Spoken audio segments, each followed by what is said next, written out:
नमस्कार, आप देख रहे हैं BP news Azamgarh Purvanchal YouTube channel. मैं विजय प्रताप यादव। आइए हम आपको ले चलते हैं खबरों की दुनिया में। आजमगढ़ जनपद के सगड़ी विधानसभा के अजमतगढ़ ब्लॉक अंतर्गत ग्राम सभा दिलसादपुर आजमगढ़ में बड़ी धूमधाम से संविधान निर्माता डॉक्टर भीमराव अंबेडकर युवा संघ सेवा समिति दिलसादपुर आजमगढ़ द्वारा संविधान निर्माता भारत रत्न महिलाओं को सम्मान देने वाले और देश को एक सुंदर संविधान देने वाले डॉक्टर भीमराव अंबेडकर की जयंती मनाई गई। उनकी मूर्ति का अनावरण किया गया। इस कार्यक्रम के मुख्य अतिथि बसपा नेता सगड़ी विधानसभा के बसपा के पूर्व प्रत्याशी शंकर यादव रहे। तो कार्यक्रम का संचालन विधानसभा अध्यक्ष सगड़ी सीपी विमल द्वारा किया गया। तो कार्यक्रम की अध्यक्षता एडवोकेट कुसुम बौद्ध ने किया। वहीं पर अपने संबोधन में शंकर यादव ने कहा कि बाबा साहब ने भारत को एक सुंदर संविधान दिया, तमाम परेशानियों को झेलते हुए जहां सर्व समाज के लिए एक सुंदर संविधान दिया, तो वहीं पर अपनी लेखनी से उसी संविधान में ओबीसी एससी एसटी के लोगों को जो हक अधिकार दिया, इस हक अधिकार के बदौलत आज हम सब लोग इस स्थान पर खड़े हैं। वरना शंकर यादव को भी पढ़ने लिखने का कोई अधिकार नहीं रहता और उनकी बदौलत शंकर यादव भी यहाँ खड़ा है और हम सब यहाँ पर खड़े हैं। उन्होंने कहा कि ओबीसी एससी एसटी समाज के लोगों को अपने महापुरुषों का इतिहास पढ़ना चाहिए। जो इतिहास पढ़ता है उसी का इतिहास लिखा जाता है। जो लोग बाबा साहब पर अभद्र टिप्पणी करते हैं, आज उन्हीं की देन है कि वह लोग सांसद, विधायक, मंत्री, गृह मंत्री, मुख्यमंत्री बने हैं।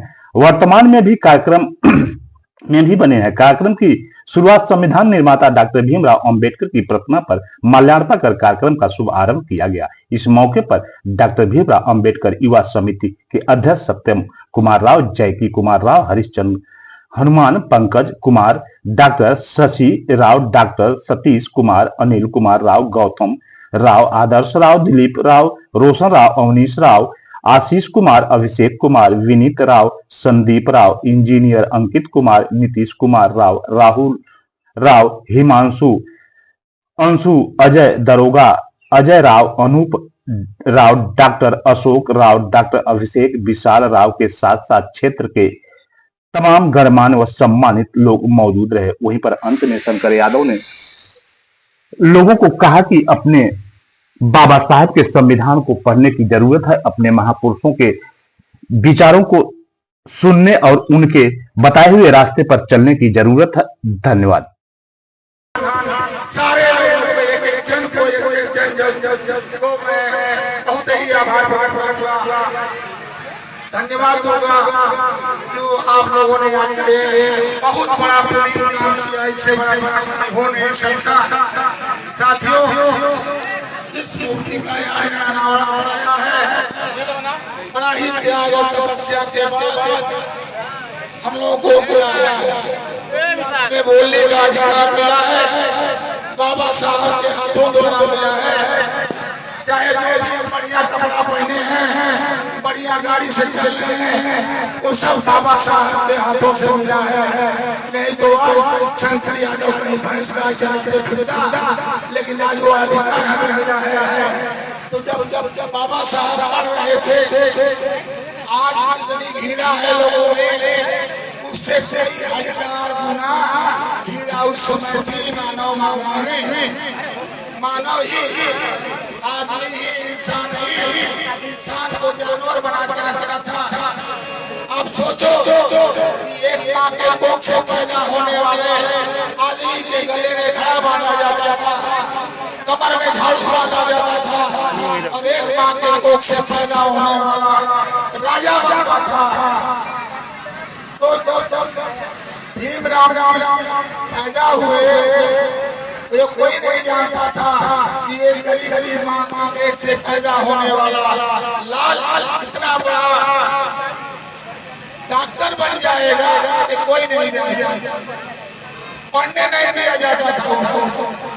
स्कूल में जब छोटे बच्चे को दाखिला होता है तो जाते थे दाखिले के लिए बगल के अपने प्राइमरी स्कूल में जो भी उस समय था, उनको दाखिला नहीं देते, क्योंकि कहा जाता था तुम छूत में बैठे हो, तुम्हें पढ़ने का हम नहीं पढ़ाएंगे। बार बार वो रोज सवेरे उठते थे और स्कूल जाते थे, हम तुम्हें नहीं पढ़ाएंगे, तुम छूत हो। लेकिन उनके अंदर एक जुनून था, एक नशा था, एक पागलपन था कुछ कर गुजरने का। तो सारे टीचर मिलके कहेगा ठीक है तुमको शिक्षा दिया जाएगा, लेकिन 3 शर्त है, वो 3 शर्त मानोगे तो तुम्हें शिक्षा दिया जाएगा।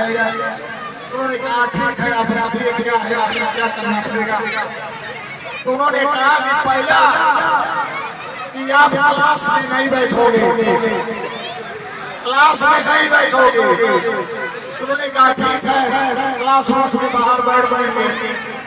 दूसरा कि घर से चार्ज लेके आओगे, जो बोरी हुई है उसके लेके आओगे और बाहर बैठ कर पढ़ोगे।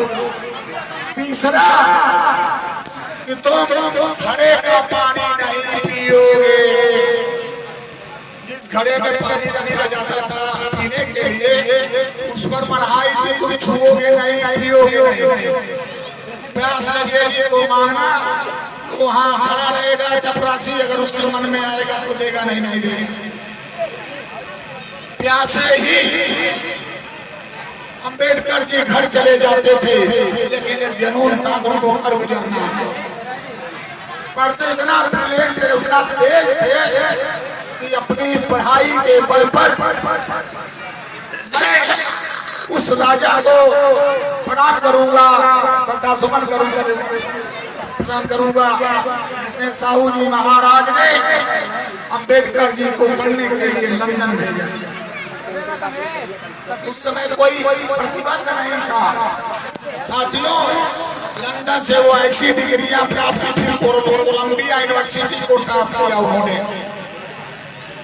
मैं बधाई दूंगा उस माँ को जिसने अंबेडकर जैसे लाल को पैदा किया, और वहां से आकर के जब अंग्रेजों भारत छोड़ो आंदोलन चल रहा था, उस आंदोलन में सभी बैरिस्टर थे, वकालत करके आए थे। 12 भाषाओं का ज्ञान प्राप्त था अंबेडकर जी को। 32 डिग्रियां थे उनके पास। जब अंग्रेजों ने कहा भारत का संविधान लिखना चाहिए, वह अधिकार मिल गया बाबा साहब को, क्योंकि भारत में इतना डिग्री लेने वाला कोई नहीं था जो भारत के संविधान को लिख सके। बाबा साहब ने दलितों के लिए 22% और पिछड़े वर्ग के लिए 27% का उन्होंने घोषणा किया। तो कुछ सामंतवादियों ने उसमें कहा कि ठीक है अंबेडकर आप जो है दलित का कोटा ले लीजिए, लेकिन जो ओबीसी का कोटा है, बैकवर्ड का कोटा है, उसको हम आपस में बैठ कर देख लेंगे। लेकिन साथियों अंबेडकर जी के दिल में एक तड़प थी, एक तड़प थी गरीबी, मजबूरों को, मजलूमों को आगे बढ़ाने के लिए।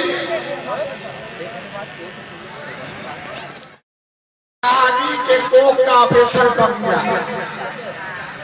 जिस राजा और रानी के कोख से लड़का पैदा होकर के राजा बनता था, आला काम किया कि अपनी लेखनी के माध्यम से उस रानी के कोख का ऑपरेशन कर दिया, ताकि अब राजा जो है रानी के कोख से नहीं, जो आपको उन्होंने एक अधिकार दिया, कोटा तो दिया ही, अधिकार भी दिया, वो वोट का अधिकार। उस वोट के अधिकार से आप राजा बनाएंगे, चाहे जिसको राजा बनाइए, चाहे भिखारी बना दीजिए। वो अधिकार देने का काम बाबा साहब ने अपनी लेखनी से दिया। आज उसी लेखनी के और ओबीसी को लिखते समय धारा 340 में अनुच्छेद 340 दिया कि कमेटी बैठाई जाएगी, आयोग बैठाया जाएगा, और बार बार इनके कार्यों को, इनके स्थिति को, इनकी परिस्थिति को अवलोकन करके पुनः आगे की कार्रवाई की जाएगी। ये है धारा 340 जो संविधान में निहित है। और संविधान के दल में श्रद्धा सुमन अर्पित करूंगा ललाई सिंह यादव वंश में होकर के सामाजिक परिवर्तन के लिए जो संघर्ष किया, सच्ची रामायण लिखा, और उस रामायण को लिखने के बाद उस पर प्रतिबंध लगा दिया गया और प्रतिबंध लगा के उनको जेल में डाल दिया गया। बनवानी लाल यादव और कई ऐसे वकील थे जैसे जिन्होंने जमानत दिलवाई और सुप्रीम कोर्ट से ये हुआ कि रामायण सच्ची रामायण सही है, जो लोग पढ़ते हैं वो रामायण झूठी है। मैं चैलेंज के साथ आता मैं प्रणाम करता हूँ उस माँ को जिसने महिषासुर को पैदा किया। महिषासुर रंभासुर का लड़का था जो चक्रवर्ती सम्राट था। चक्रवर्ती सम्राट पाकिस्तान से लेकर के बंगाल तक, कन्याकुमारी से लेकर के कश्मीर तक वो राजा था और उसको असुर बना दिया गया। जब आर्य आए और वह आर्य थे यूरेशिया ईरान के, अपने साथ में खूबसूरत बच्चियां और औरतें और अपने खैबर दर्रा के रास्ते से भारत में प्रवेश करते वो लुटेरे थे, लूट पाट करते थे, मारना झगड़ना। और हमारे जो मूल निस्वार्थ थे वो बहुत सीधे थे, वो चीटी नहीं मारते थे। और रंभासुर का लड़का महिषासुर जिसको राक्षस बना दिया गया, सींग लगा दिया गया। साथियों वो राक्षस राजा था। अब मार्कंडेय पुराण में देखो, ये मैं नहीं लिखा, ये वही लोग लिखे हैं, मनवादी लोग लिखे हैं, आर्य लोग लिखे हैं। मार्कंडेय पुराण में जो महिषासुर की पूरी जीवन कुंडली है और दुर्गा जी की कोई जन्म कुंडली नहीं है, उनको चंडी बना दिया गया क्योंकि वो लेके आए थे राजाओं को। पहले बहु नारियां रखने का अधिकार था और शादी करा करके उनके साथ जो है छल किया गया। महिष के नाम से पड़ा हुआ है, राजा महिष को एक के नाम पर मैसूर पड़ा और वही एक चंडी का राजा महिष का बहुत आदमकद मूर्ति कर्नाटक के मैसूर चौराहे पर लगा हुआ है और वही बगल में एक चंडी का रूप दे दिया गया, उसका मंदिर है। साथियों मैं यादव वंश से कहना चाहूंगा, इतिहास पढ़ो। जब तक अपना इतिहास नहीं पढ़ोगे तब तक इतिहास नहीं बना सकते, नहीं बना सकते, नहीं बना सकते। तुम पढ़ो, पढ़ो इतिहास। आताताइयों के खिलाफ, सामंतवादियों के खिलाफ लोरिक ने लड़ाई लड़ी थी। सामंतवादियों के खिलाफ अलारुद्दीन ने लड़ाई किया था।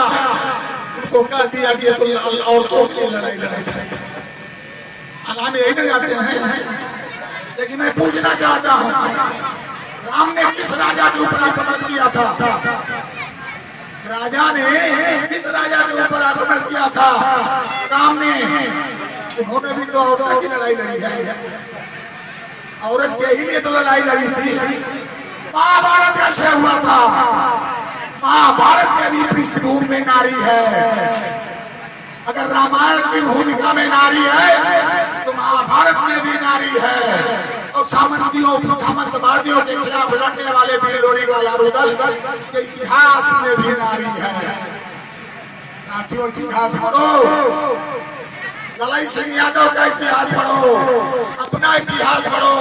हमारे समाज में कुछ लोग पैदा हुए जो नौजवान, मैं बधाई दूंगा, पढ़ के सारे सारे ग्रंथों का अध्ययन करके बाबा साहब भीमराव अम्बेडकर ने 1935 में बौद्ध धर्म स्वीकार नहीं किया था। अध्ययन कर रहे थे, सारे धर्मों, सारे ग्रंथों का अध्ययन कर रहे थे कि कौन सा ऐसा धर्म है जिसे अपनाया जा सके, जो छुआछूत से भरे हो, अंधविश्वास से भरे हो।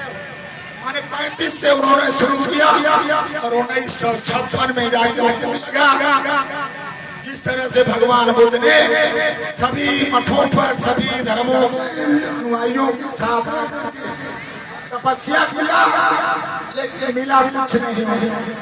अंत में वही मिला बोध गया में, जब एक बट वृक्ष के नीचे बैठ करके सपना देख रहे थे। उनको एक यादव की लड़की, यादव उस समय राजा थे, उसकी राजकुमारी लड़की कुछ उस पट के नीचे मान्यता था कि जो बैठता है उसकी मन्नतें पूरी होती है। साथियों, वो खीर चढ़ाने के लिए मन्नत पूरी की थी, वो खीर चढ़ाने आई, पूरी हुई होगी, उसकी मन्नतें पूरी हुई, खीर लेके आई। देखा कि एक साधु बट वृक्ष के नीचे अध्ययनरत है, मौन है। उन्होंने जगाया, उनके मुंह में खीर डाली और उस खीर खाते ही उनके ज्ञान प्राप्त हो गया।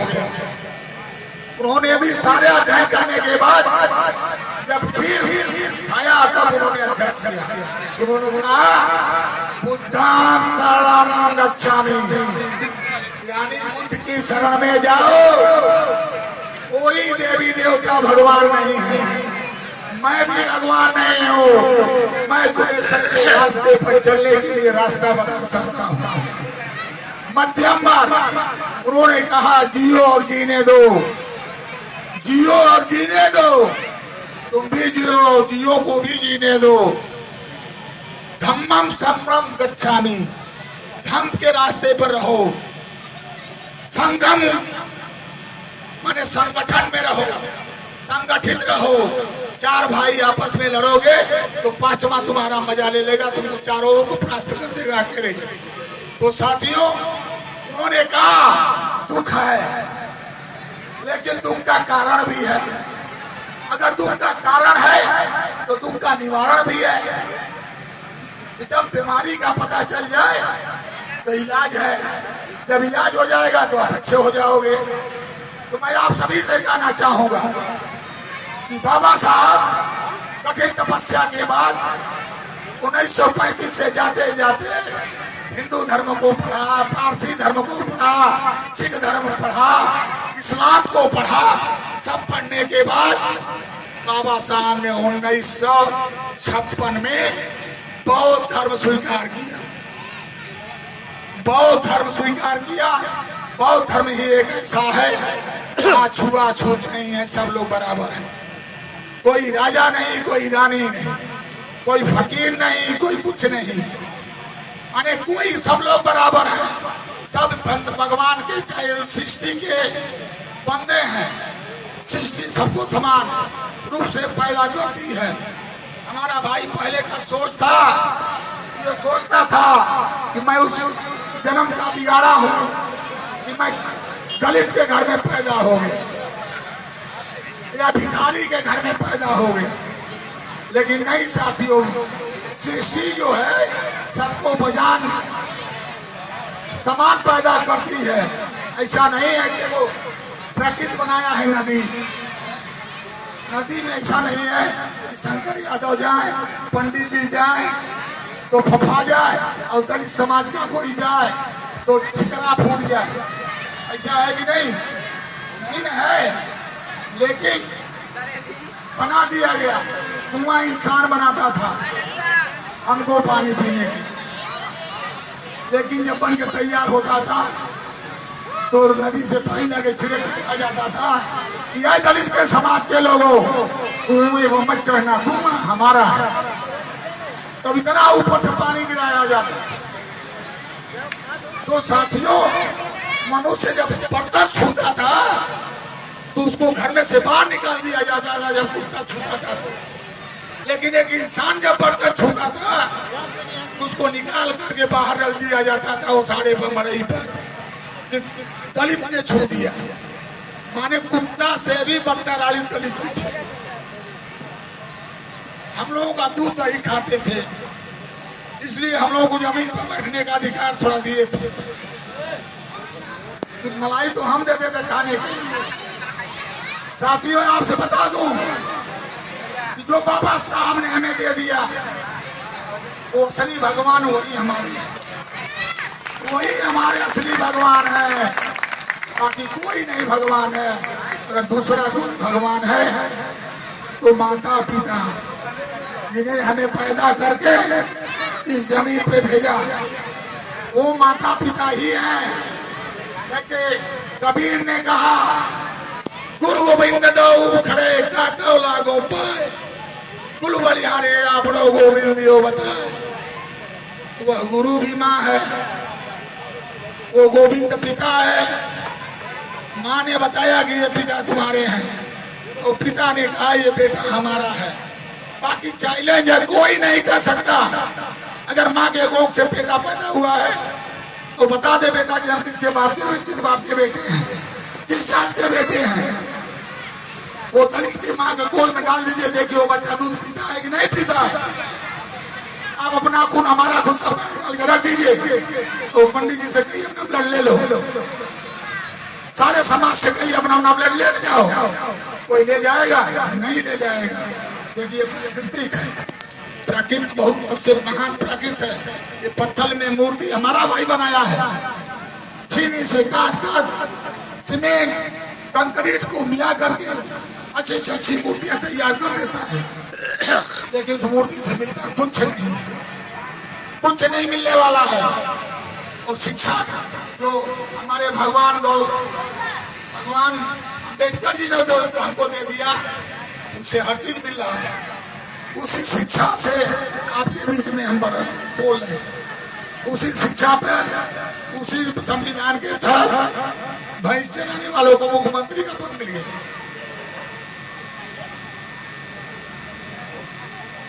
मुलायम सिंह यादव कभी उस कुर्सी पर नहीं बैठ सकते, आडवाणी उस कुर्सी पर नहीं जाते गृह मंत्री। आज इस मंत्री से बैठा हुआ शाह कहता है अम्बेडकर क्या रखा, राम राम रखा। वही संविधान उनको उस मंत्री बैठाया। थोड़ी भी अगर उनके अंदर मानवता होती तो देखा कि समाज के लोग खड़े हो रहे हैं तो तुमको इस्तीफा देके बाहर हो जाना चाहिए। और वही अधिकार संविधान ही देता है। संविधान ना देता तो लालू के मुख्यमंत्री बिहार में नहीं बनते, कोई और बनता। मंडल कमीशन के चक्कर में कमंडल लेके आ गए। और कमंडल आज क्या लड़ाई हो रही है, कौन सी लड़ाई चल रही है? आज ये हो रहा है कि संविधान को बदल दिया जाए। और बदल के कौन सा संविधान में तरमीम किया जाए? वही 500 वर्ष वाला, 100 वर्ष के पीछे वाला जानवर बना के रखने। तो साथियों, बाबा साहब के संविधान पर कोई आंच आ जाए तो हम ईंट से ईंट बचाने के लिए तैयार हैं कि नहीं है? जोर से बोलिए। संविधान के लिए हम कुर्बानी देने के लिए तैयार हैं। अगर हमें गोली भी खाना होगा, अरे बाबा साहब आपका संविधान अमर रहेगा, इसको कोई मिटा नहीं सकता, कोई मिटा नहीं सकता। भले कोई आती तो क्यों नहीं भर देते, नौकरी देते। ये नौकरियां खा रहे हैं, दे नहीं रहे हैं। तो आपको सचेत होना पड़ेगा बहरूपियों से जो बहन जी को सीने में छुरा घोंसने की कोशिश कर रहे हैं। लेकिन बहन जी ने अपनी सीना, अपनी जवानी और शरीर बहुजन समाज को दे दिया है। उस बहन की सुरक्षा हमारी जिम्मेदारी है, बहुजन ओबीसी की जिम्मेदारी है, उसे हमें निभाना है। और इन्हीं शब्दों के साथ अपनी आवाज को विराम दूंगा।